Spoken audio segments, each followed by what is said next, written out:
ショット動画まとめ。そういやさ、レトロゲームハードって最近のテレビやモニターにつなげれないよね。あ、まあそうね。アンテナ線あっても今は地デジ信号しか受け付けないし、コンポジットもなくなってきてるしね。そうなんよ。てなわけで、うちでは基本的なあれを使って PC モニターに接続してるんよ。へ、素敵じゃないの。んで、どんなん作ってるん？感情こもってねえな。ま、は、使ってるのは GBSC とかいうやつ。これってスカートとかコンポーネントは接続できそうだけど、コンポジットは接続できなさそうじゃね？目の付けどころがシャープだね。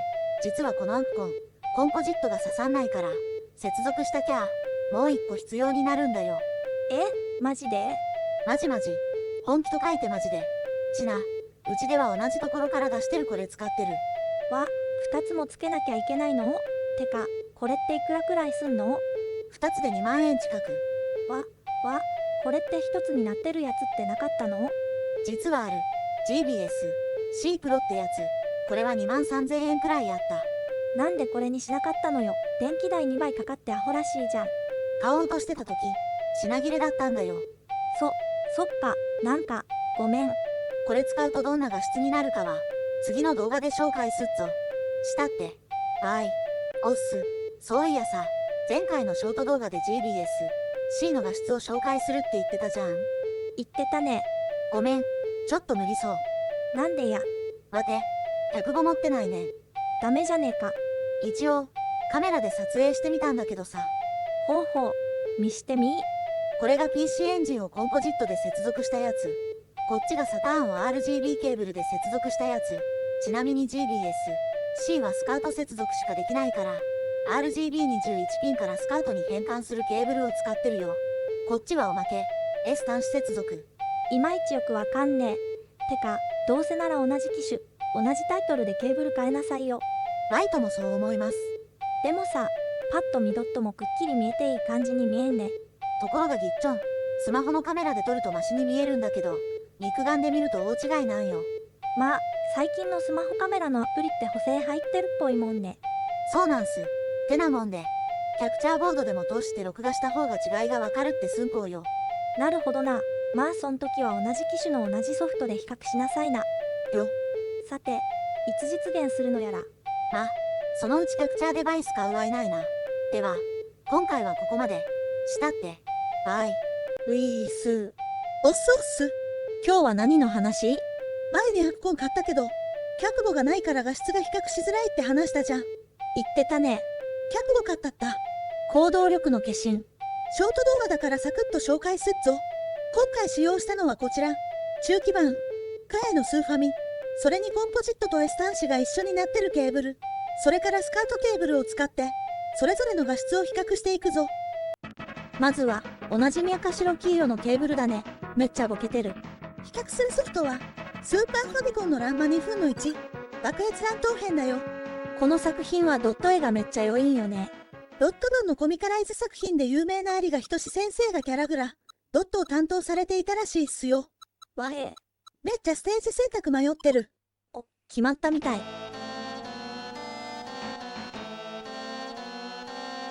揺れてはる。と、マンゴランの感じの画質です。次は S 端子だね。これまた、最近のテレビには差し込み口がなくなってきたよね。そうね。さっきのコンポジと比べて明らかにドットのくっきり感が増した気がする。本当に、くっきりしてるね。もうこれでいいんじゃないかってくらい。さすがに現代の HDMI に比べたら全然だけど、これはこれで良い感じがするね。ちなみにコンポジや S 端子をつなぐ ODV にはボタンを押すことでドットを少し滑らかにしてくれる機能があるよ。次はあんたがスカートって言ってたやっこだね。そうそう。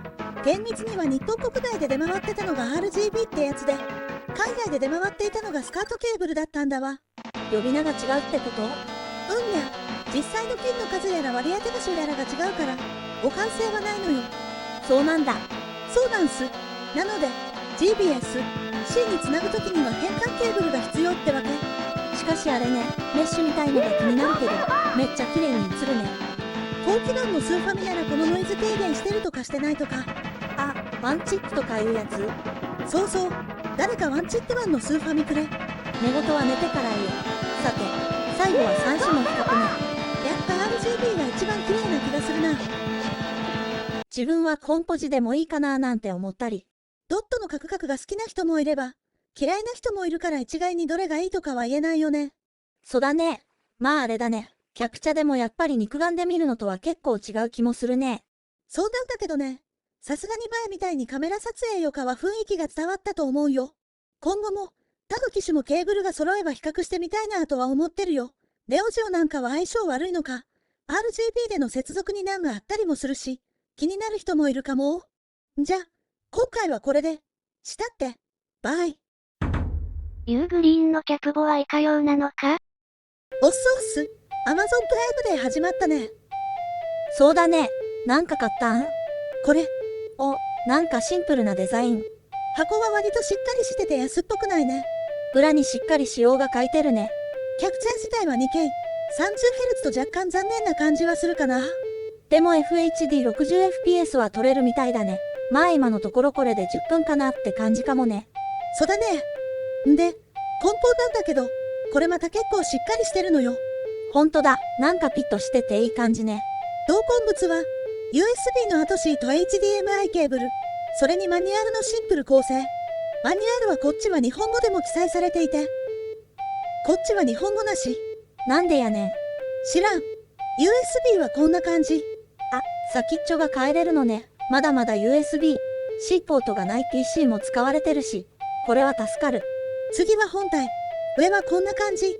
使用中は Y 字の部分が青く光るよ。正面はイヤホンジャックとマイクのポートがあるよ。配信にも使えるね。正面は PC へつなぐ USB-C と HDMI のインとアウト。PSE マークは、どこ？電源ケーブルを挿すわけじゃないから PSE マークはなくても大丈夫っぽいよ。キャプボで5000円台って随分安いと思うんだけど、この製品のデメリット的なものって結構あったりするの？まああるとしたら、HDCP に対応してない。してないとどうなんの？知らんのか。設定によっては PS5 のキャプチャができ。お、設定すりゃとりあえずはいってわけね。そういうこと。あとは、ブルーレイやネット配信系のも映らないことも多々ありそう。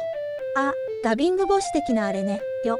初心者の自分でも初見で OBS 経由でキャプれたから多分みんな簡単にできると思うよ。本体も大して熱くならないし、パススルーもついてるから別モニタにでもつなげば遅延は気にならなくなるし、結構この値段ではお得な製品だとは思うよ。今は Amazon プライムデーのセールでちょっと安くもなってるので気になる人はぜひ買ってみてね。あ、肝心のキャプチャーされた動画ももちろん綺麗だよ。では、今回はここでお別れです。したって、バイ。100メガショック、ネオジオ。今回は家庭用のネオジオのケーブルの違いによる画質の比較と注意点を扱っていくよ。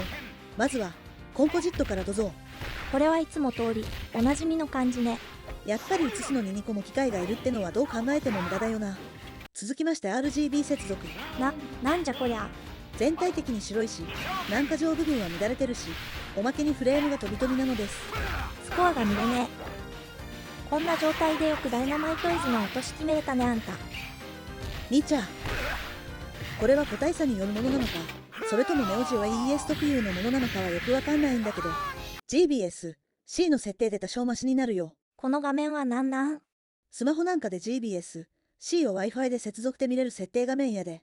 そう。んで、デベロッパーモードってものをオンにしてから、このシンクウォッチャーというのをタッチすると。白いのが収まった。しかもフレームも直ったっぽい。まあでも上の画像の乱れがすごく気になるところよね。これ、どうにかならんもんかね。わからない。もう1台本体があればはっきりするんだろうけど。と、まあこんな感じで、ODV にネオジオを接続して映したらこんな感じになりますよっていう動画でしたよと。ネオジオに関して結構難ありって感じだったね。そうだね。他の本体でも試してみて分かり次第また何らかの動画にしてみるよ。では今回はここまで。最後にガロスペのサウンドモードの裏技でお別れすっぞ。覇王断裂剣